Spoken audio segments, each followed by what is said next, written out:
আইনানুগ বৈধ এবং সাংবিধানিক প্রক্রিয়া ছাড়া বাংলাদেশের সংবিধানকে পরিবর্তন করার কোনো অধিকার আমাদের কারো নেই। আমরা যখনই একটা বৈধ প্রক্রিয়ার কথা বলি তখন তারা বলে জনগণের অভিপ্রায় এখানে চূড়ান্ত।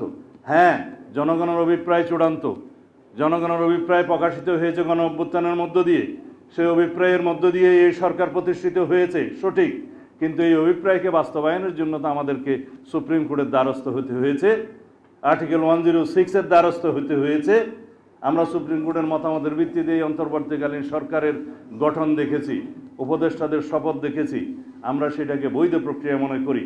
কেউ কেউ বলতে পারে তার মধ্য দিয়ে তো এই সংবিধানের কিছু কিছু ধারা অ্যাব্রোগেটেড হয়েছে। হ্যাঁ, হয়েছে, কিছু কিছু ধারা অ্যাব্রোগেটেড হতে পারে। সেই জন্যই তো 106-এর মতামত নেওয়া হয়েছে। যখন সুপ্রিম কোর্ট বলল রাষ্ট্রপতিকে যে 106 অনুসারে আপনারা অন্তর্বর্তীকালীন সরকারের প্রধান উপদেষ্টা এবং অন্যান্য উপদেষ্টাদের শপথ গ্রহণ করাতে পারেন, সেখানে এই বৈধতাটা দেয়া আছে। সুতরাং যারা বলছে অ্যাব্রোগেটেড হয়েছে, সেই অ্যাব্রোগেটেড পোর্শনটা এখানেই কভার করা আছে।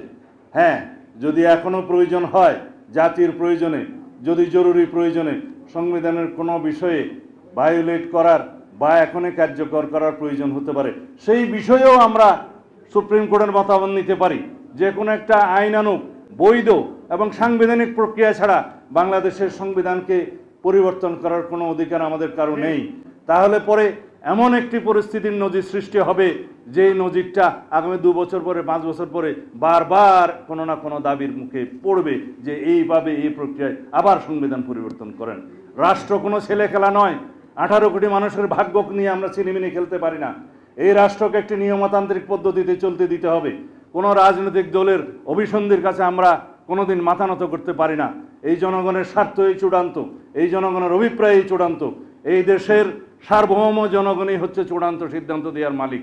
আসুন আমরা তাদের কাছে যাই। আমরা বলেছি নির্বাচনের দিনে, একই দিনে আরেকটা ব্যালটের মাধ্যমে গণভোটের সেই রায়টা নেওয়া যাবে যে এই সংস্কারের মধ্যে ঐক্যমত্য কমিশনের কাছে আমরা যারা প্রতিশ্রুতিবদ্ধ হয়েছে সকল রাজনৈতিক দল, সেই প্রতিশ্রুতির পক্ষে জনগণ আছে কিনা, সেই সনদের পক্ষে জনগণ আছে কিনা, হ্যাঁ অথবা না বলুন।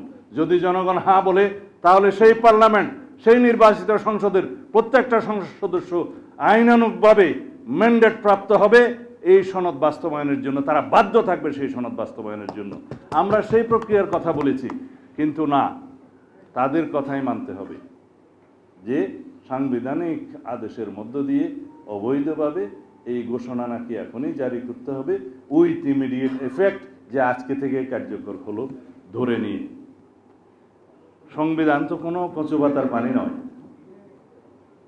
যে যা খুশি যেভাবে খুশি সেভাবে আমরা বলে দিলেই পরিবর্তন হবে। অনেক বক্তব্য দিয়েছে এই ব্যাপারে। যখন রাষ্ট্রের সংবিধান ছিল না, দেশে যখন স্বাধীনতার ঘোষণা দিতে হয়েছিল, বাংলাদেশের উপরে যখন যুদ্ধ চাপিয়ে দেয়া হয়েছিল, তখনকার নির্বাচিত প্রতিনিধিরা এই ভূখণ্ডের জন্য গণপরিষদ গঠন করে স্বাধীনতার ঘোষণাপত্র জারি করেন।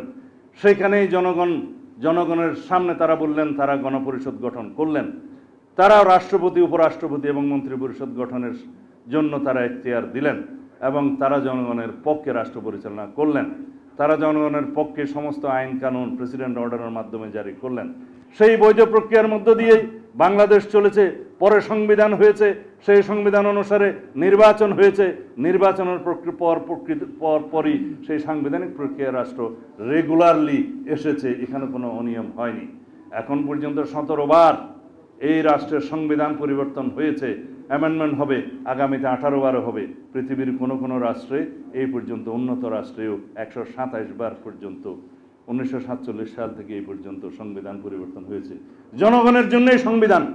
সুতরাং জনগণ সেই সংবিধান পরিবর্তন করবে জনগণের চাহিদা অনুযায়ী, সমাজের চাহিদা অনুযায়ী, যুগের চাহিদা অনুযায়ী, জনকল্যাণকে সামনে রেখে। সুতরাং আমরা যেন কেউ আবেগী না হই, কেউ যেন এটা না বলি যে গণপরিষদের মাধ্যমে নতুন সংবিধান করতে হবে। আমি তাদেরকে বলেছিলাম, গণপরিষদের মাধ্যমে নতুন সংবিধান প্রণীত হলে সেই সংবিধানকে আর পরিবর্তন করা যাবে না। 1972 সালে যে সংবিধান প্রণীত হয়েছে সেটা কি গণপরিষদের মাধ্যমে হয়নি? সেটাকে 1 বছরের ভিতরে পরিবর্তন করতে হয়নি? সংশোধনী আনতে হয়নি?